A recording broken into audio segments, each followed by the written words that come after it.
O som dos tanques parou às 3h47 da madrugada, mas algo continuou se movendo no escuro. Meu nome é Dmitry, e eu servi como soldado ucraniano durante os primeiros meses do conflito. O que vou contar aconteceu em uma região próxima à fronteira, onde antigas fortificações soviéticas ainda resistem ao tempo. Durante meu serviço, presenciei coisas que nenhum manual militar consegue explicar. Coisas que me fazem questionar se os mortos de guerras passadas realmente descansam em paz. Hoje vou compartilhar 3 relatos que marcaram para sempre minha vida militar. 3 encontros com o inexplicável que ainda me assombram. O primeiro aconteceu durante um turno de guarda que deveria ser rotineiro. Relato 1. A sentinela do bunker. Eu tinha 23 anos quando me alistei. Era meu primeiro mês de serviço real, longe dos treinamentos básicos. Me designaram para um posto avançado perto da fronteira, em uma área onde bunkers soviéticos abandonados pontilhavam a paisagem como cicatrizes de concreto. Era uma noite de outubro, fria e sem lua. Minha função era vigiar os arredores de um bunker que nossa unidade havia convertido em ponto de observação. O lugar tinha pelo menos 50 anos, com paredes grossas de concreto e um cheiro persistente de umidade e ferrugem. Às 2h15 da madrugada, comecei a ouvir sons vindos do subsolo. No início, pensei que fossem os canos antigos se ajustando ao frio, um ruído metálico como se alguém batesse levemente em tubulações. Mas o som tinha um ritmo. 3 batidas, pausa. 3 batidas, pausa. Peguei minha lanterna e desci as escadas de concreto que levavam ao nível inferior do bunker. O feixe de luz cortava a escuridão, revelando corredores estreitos e portas de metal enferrujadas. Algumas estavam abertas, outras trancadas há décadas. O som vinha do fim do corredor. Caminhei devagar, tentando não fazer barulho com as bordas.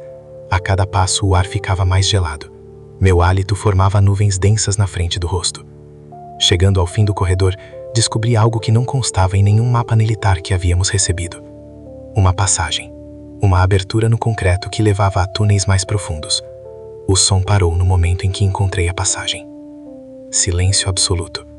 Iluminei o túnel com a lanterna. As paredes eram diferentes, mas antigas, como se tivessem sido cavadas à mão.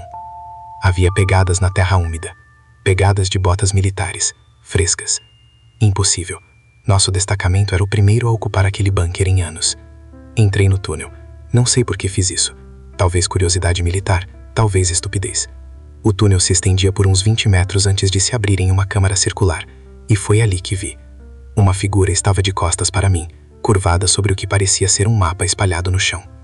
Usava uniforme militar, mas estava estranho, desbotado, rasgado em alguns lugares. O tecido parecia podre. "Ei!" chamei baixinho. A figura se endireitou lentamente, mas não se virou. "Quem é você? Como entrou aqui?" Foi quando percebi que não conseguia ver a respiração da pessoa. Naquele frio intenso, meu hálito formava nuvens densas, mas da figura não saía vapor algum. Ela começou a se virar. O rosto estava errado. A pele tinha uma cor acinzentada e os olhos eram completamente opacos, sem íris nem pupila. O uniforme que usava era soviético, mas de um modelo que não via há décadas.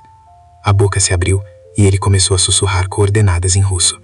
48.251 graus norte, 38.473 graus e... Repetiu as coordenadas 3 vezes antes de simplesmente desaparecer, como fumaça se desfazendo no ar. Corri de volta ao posto de observação e anotei as coordenadas. No dia seguinte, reportei o incidente ao meu superior, que obviamente não acreditou.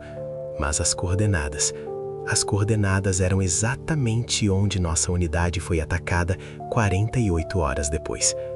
Um ataque que não estava previsto por nossa inteligência militar. Até hoje me pergunto se aquela aparição estava tentando nos avisar ou se estava revelando algo que ele mesmo havia planejado décadas atrás. Relato 2. O franco atirador fantasma. Meu nome é Victor e sou atirador de precisão há 6 anos. Já participei de várias operações, mas o que aconteceu na cidade de Kramatorsk mudou completamente minha percepção sobre o que é possível em uma zona de guerra. Era março e nossa unidade recebeu ordem para fazer reconhecimento em uma área urbana que havia sido bombardeada dias antes. A missão era simples: identificar movimento inimigo e reportar posições. Me posicionei no 5º andar de um prédio residencial semi-destruído, com visão clara para uma praça onde havia indícios de atividade militar. Através da mira do meu rifle, podia observar um raio de 800 metros sem obstrução. Eram 4:30 da tarde quando detectei movimento em um prédio do lado oposto da praça. Ajustei a mira e vi uma silhueta na janela do 3º andar. Uniforme militar, capacete, rifle em posição de tiro. Claramente um franco atirador inimigo. Mas havia algo estranho no equipamento que ele usava. O capacete tinha um formato diferente, mais pontiagudo, e o rifle parecia ser de um modelo muito antigo. Através da mira telescópica, consegui ver detalhes que não faziam sentido. O uniforme era cinza esverdeado, com símbolos que reconheci dos livros de história. Símbolos nazistas. A princípio pensei que fosse algum mercenário usando equipamento de colecionador, mas quando o observei melhor, percebi que o uniforme não era uma fantasia. Estava autêntico, sujo, rasgado, manchado de sangue seco. O soldado me viu através da minha própria mira. Nossos olhares se cruzaram por um segundo que pareceu eterno. Então ele desapareceu da janela. Decidi investigar. Desci do meu posto e atravessei a praça correndo, mantendo-me coberto atrás de carros destruídos e escombros. Cheguei ao prédio onde havia visto o atirador. A porta da frente estava trancada, mas uma explosão havia aberto um buraco na parede lateral. Entrei por ali, rifle em punho. O prédio estava silencioso, muito silencioso. Nem mesmo o ruído distante de combate que sempre acompanha uma zona de guerra, como se o som tivesse sido sugado do ambiente. Subi as escadas até o 3º andar. O corredor estava escuro, iluminado apenas pela luz que entrava pelas janelas quebradas. Caminhei até a sala onde havia visto o atirador. A porta estava entreaberta. Empurrei com o cano do rifle. A sala estava vazia, mas havia evidências claras de ocupação recente. Uma posição de tiro improvisada com sacos de areia que definitivamente não estavam ali quando fizemos o reconhecimento inicial da área. E no chão, cartuchos de munição. Cartuchos alemães, da Segunda Guerra Mundial. Peguei um deles. Estava frio como gelo, mas tinha pólvora fresca. Foi quando ouvi passos no corredor. Lentos, pesados, botas militares batendo no concreto com um eco metálico. Me posicionei atrás da porta e esperei. Os passos pararam bem na frente da sala. Uma sombra se projetou no chão através da fresta da porta. Kameraden, uma voz sussurrou em alemão. A porta se abriu completamente. Não havia ninguém ali. Mas os passos continuaram. Passos invisíveis entrando na sala, contornando os sacos de areia, se aproximando da janela. Ouvi o som característico de um rifle sendo armado. Foi quando vi os outros. Através da janela, na praça lá embaixo, figuras em uniformes alemães caminhavam em formação. Pelo menos 20 soldados, alguns feridos, outros com uniformes em farrapos, todos eles translúcidos como fantasmas. Marchavam em direção a um ponto específico da praça, onde um memorial soviético havia sido erguido décadas atrás. Observei fascinado e apavorado, enquanto os soldados fantasmas se posicionavam ao redor do memorial. Então, um por um, começaram a desaparecer, como se fossem absorvidos pela própria terra. Saí daquele prédio correndo e não parei até chegar ao nosso posto base. Naquela noite, pesquisei a história da região. Descobri que em 1943, exatamente naquela praça, aconteceu uma batalha feroz entre forças soviéticas e uma unidade alemã. Os alemães foram completamente aniquilados. 23 soldados mortos. O mesmo número de figuras que vi marchando. Alguns lugares, eu aprendi, carregam ecos das tragédias que presenciaram. E em zonas de guerra, esses ecos se tornam mais intensos. Relato 3. A Patrulha Perdida. Eu sou o Sargento Petrov, 15 anos de carreira militar. Vi combate no Afeganistão. Servi em missões de paz nos Balcãs e pensei que nada mais poderia me surpreender. Mas o que aconteceu durante uma patrulha de rotina em dezembro passado desafiou tudo o que eu sabia sobre a realidade. Nossa missão era simples: Reconhecimento de uma área florestal a 30 quilômetros da frente de combate. 3 homens comigo, todos soldados experientes. O plano era fazer um circuito de 6 horas e retornar à base antes do anoitecer. Saímos às 10 da manhã sob um céu carregado de nuvens cinzentas. 2 horas depois, começou a nevar. Em questão de minutos, uma tempestade de neve intensa cobriu toda a região. Visibilidade quase zero, vento cortante, temperatura despencando rapidamente. Decidimos nos abrigar e esperar a tempestade passar. Foi quando encontramos o acampamento. Apareceu do nada, como se a própria neve o tivesse revelado. Tendas militares em perfeito estado, equipamentos organizados, até uma fogueira ainda fumegando. Mas não havia pegadas ao redor, nenhum sinal de movimento recente. "Alguém está aí?" gritei contra o vento. Nenhuma resposta. Nos aproximamos com cautela. As tendas eram de um modelo soviético antigo, mas estavam impecáveis, como se tivessem sido montadas ontem. Os equipamentos também eram soviéticos. Rádios Valve, armas da era da Guerra Fria, uniformes com insígnias que não via há décadas.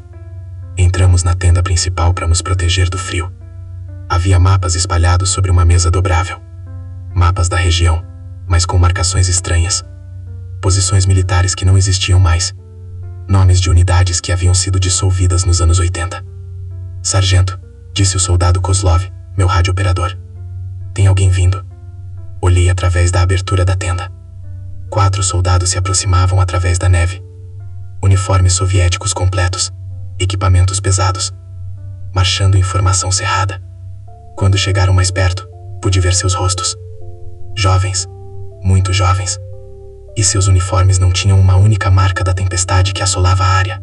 O que me chamou mais atenção foram os olhos, vazios, como se olhassem através de nós, para algo que só eles podiam ver. O soldado que parecia ser o líder se aproximou. "Sargento", disse ele com sotaque russo carregado, "vocês estão atrasados para o briefing." "Que briefing?" perguntei. Ele me olhou confuso, como se a pergunta não fizesse sentido. "O briefing sobre a operação no Vale de Panjshir. Coronel Volkov está esperando."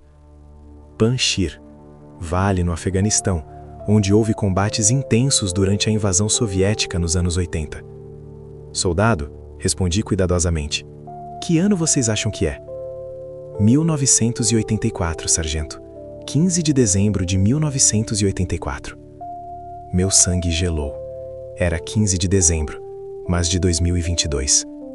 Os 4 soldados nos acompanharam até uma tenda maior que eu jurava não estar ali minutos antes.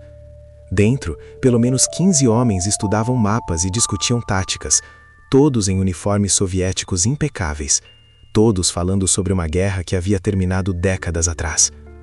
Um oficial se virou para nós. "Sargento Petrov, seus homens estão prontos para a missão?" Ele sabia meu nome. Como diabo sabia meu nome? Foi quando percebi que estávamos presos em algo impossível de explicar. Um loop temporal. Um eco de uma operação militar que aconteceu 38 anos atrás. Meus homens me olhavam com expressões de pânico controlado. Eles também haviam percebido. "Com licença", murmurei. "Precisamos checar nosso equipamento." Saímos da tenda e nos reagrupamos. "Sargento", sussurrou Kozlov, "meu rádio não funciona e meu GPS mostra coordenadas impossíveis." "O que vocês acham que está acontecendo?" perguntou o soldado Kirillov. Antes que eu pudesse responder, o som da tempestade parou abruptamente. Silêncio total. Olhamos para fora das tendas. A neve havia parado, mas algo estava diferente na paisagem. As árvores tinham posições diferentes. A topografia do terreno havia mudado sutilmente.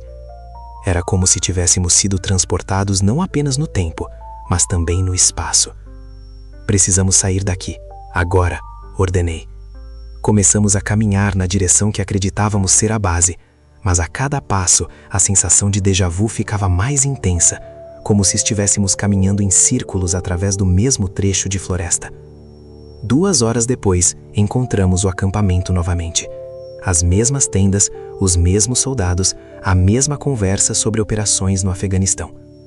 Tentamos 3 vezes sair daquela área, 3 vezes voltamos ao mesmo ponto. Foi Kirillov quem notou primeiro. "Sargento, olha nossos rastros na neve." Olhei para trás.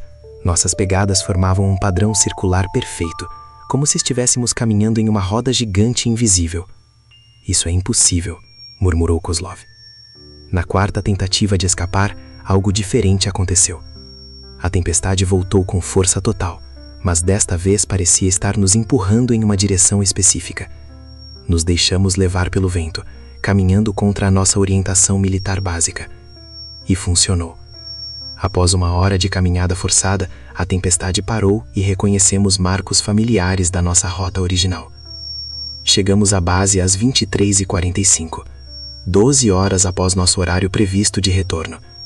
Mas quando reportamos nossa posição, descobrimos algo perturbador.